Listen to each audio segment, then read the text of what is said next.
These newspaper article readings are not for the faint-hearted or the squeamish. If you're at all sensitive, I might suggest these aren't for you. If in doubt, check the description below. It'll tell you which topics are covered in this particular episode. There's both human and animal suicides, and you heard that right. There's also horrific descriptions of injuries, as well as the deaths of youngsters. So don't do it to yourself if you're prone to nightmares, is all I'll say right now. Not all the articles are horrible. Some of them are uplifting, some of them show incredible bravery and heroism. There are near misses. So these were picked as showing life prior to health and safety, as well as for the crazy and curious details some contain with other miscellaneous happenings that kind of struck me enough to post the articles to Twitter, despite not having too much relevance to Scotland necessarily.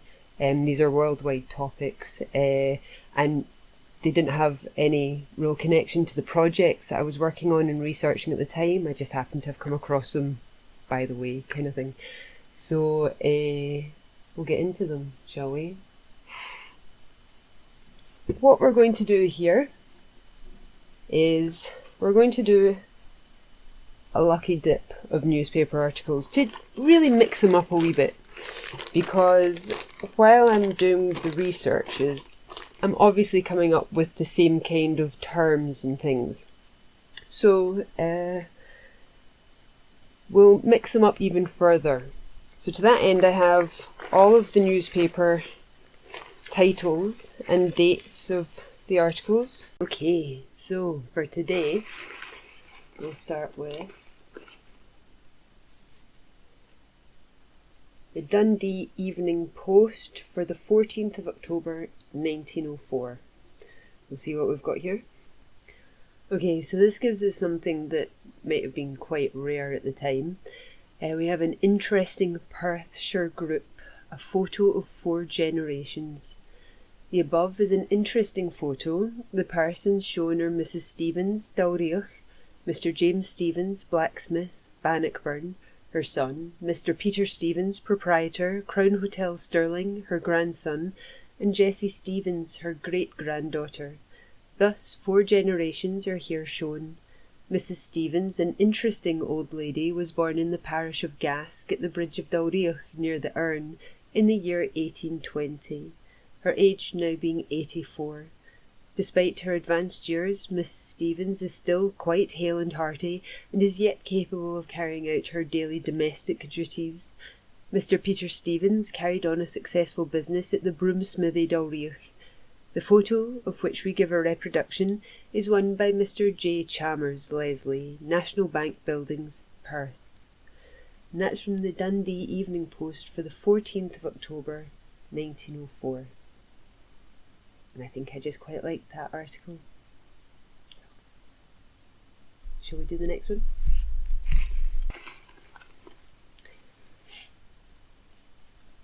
We have the Caledonian Mercury for the 10th of May 1838. So another older one from the Caledonian Mercury. Let's find out what this says.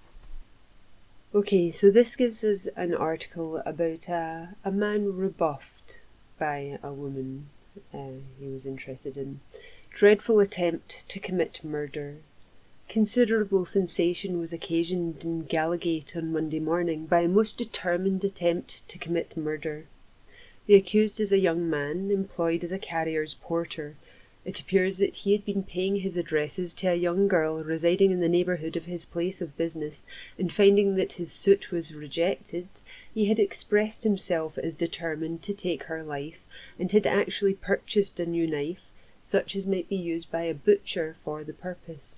The girl had risen on Monday morning at 5 o'clock to a washing, when her revengeful lover met her in the close on her way from her mother's house, and, with the instrument already mentioned, inflicted several wounds in the face, but the cries of murder brought a number of the neighbours to the girl's assistance, and prevented her assailant from completing his wicked design. And that's from the Glasgow Chronicle, as reported in the Caledonian Mercury, the 10th of May, 1838.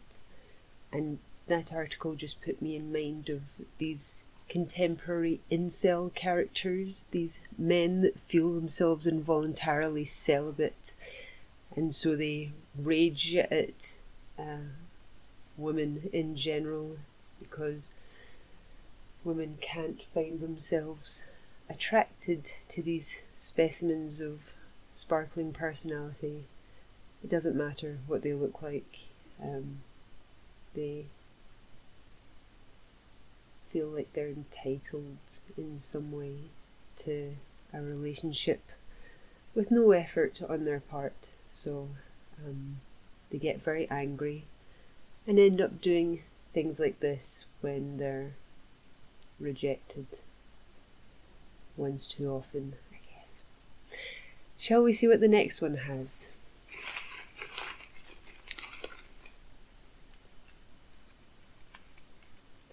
We have the Falkirk Herald for the 18th of July 1906. Let's find out what this says. Okay, so it's actually because of the date of this that it attracted my notice. We all know that the Victorians had varying unhealthy ways to make things, and crazy additives to food, and baby formulas and things. Well, their green wallpaper was made from arsenic, and this was something that was known. I felt like it was known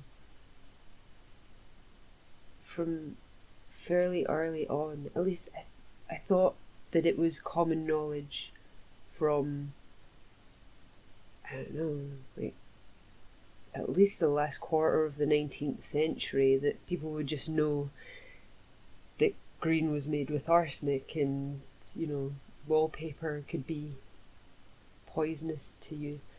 But this article is 1906 and it's entitled Poisonous Wallpapers.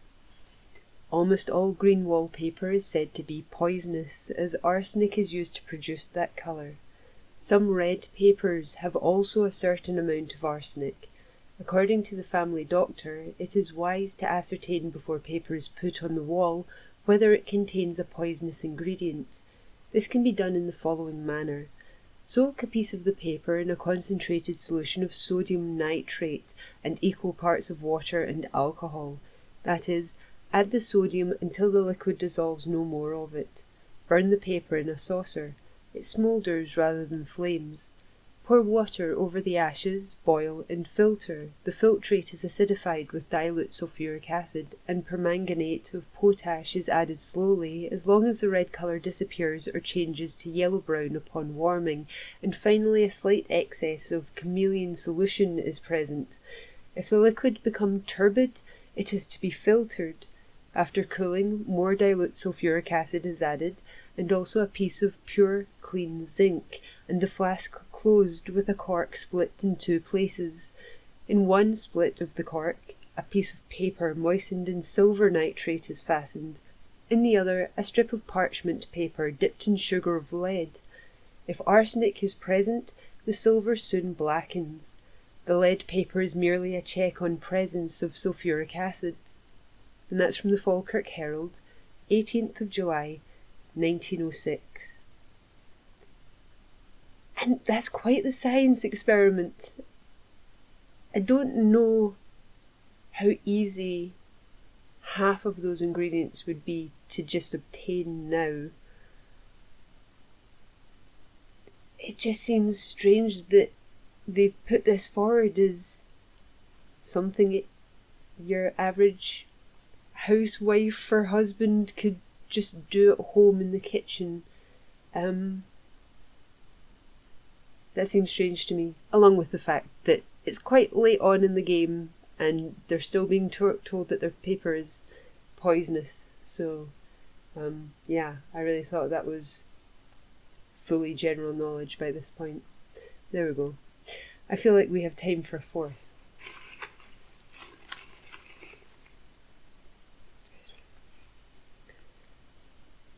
We have the Hamilton Herald and Lanarkshire Weekly News for the 31st of October 1906. Oh, Halloween one. Let's have a wee look and see what it is. Okay, there's a couple of reasons that this article struck me. So we have Blind Jimmy injured. James O'Neill, Blind Jimmy, the well-known pedestrian who a couple of years ago earned notoriety by walking from Cambuslang to London, met with an accident near the car terminus in Main Street on Monday forenoon. In attempting to cross a road, he was knocked down by an electric car and injured about the head. He was conveyed to Rutherglen, where his injuries were dressed. That's from the Hamilton Herald and Lanarkshire Weekly News for the 31st of October 1906. And I think I was kind of struck by the fact that he's obviously a noted person in society, this Blind Jimmy. I don't think that he was a person of any kind of money or status or anything, but he was just a generally known character from Cambuslang. And walking from Cambuslang, Glasgow to London is, I mean, we'll come across it again, I think, in this list of these people walking these crazy journeys across the mainland Britain. But yeah, so Blind Jimmy was injured. So there we go. And that was so short, I feel like we even have time for a fifth. Should we attempt it?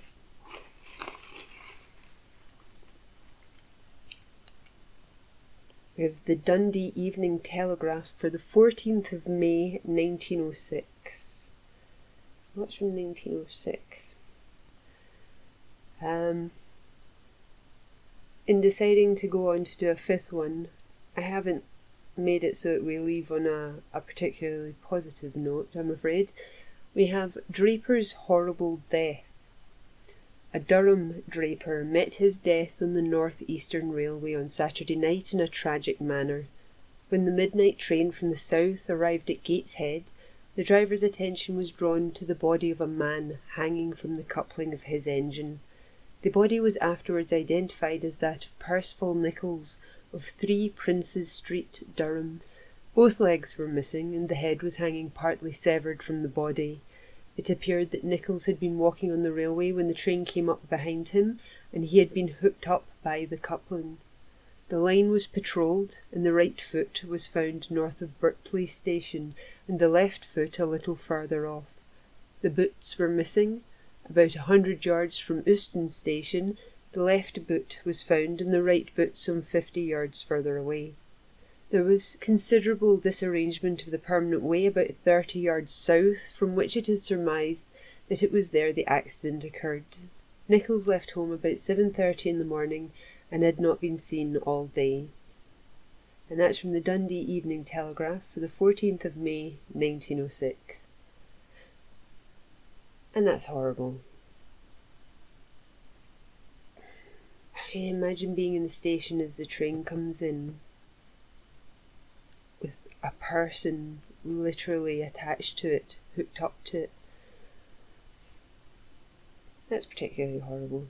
That's right in line with the railway incidents that we've covered already on Random Scottish History. So, and that ends us for this episode.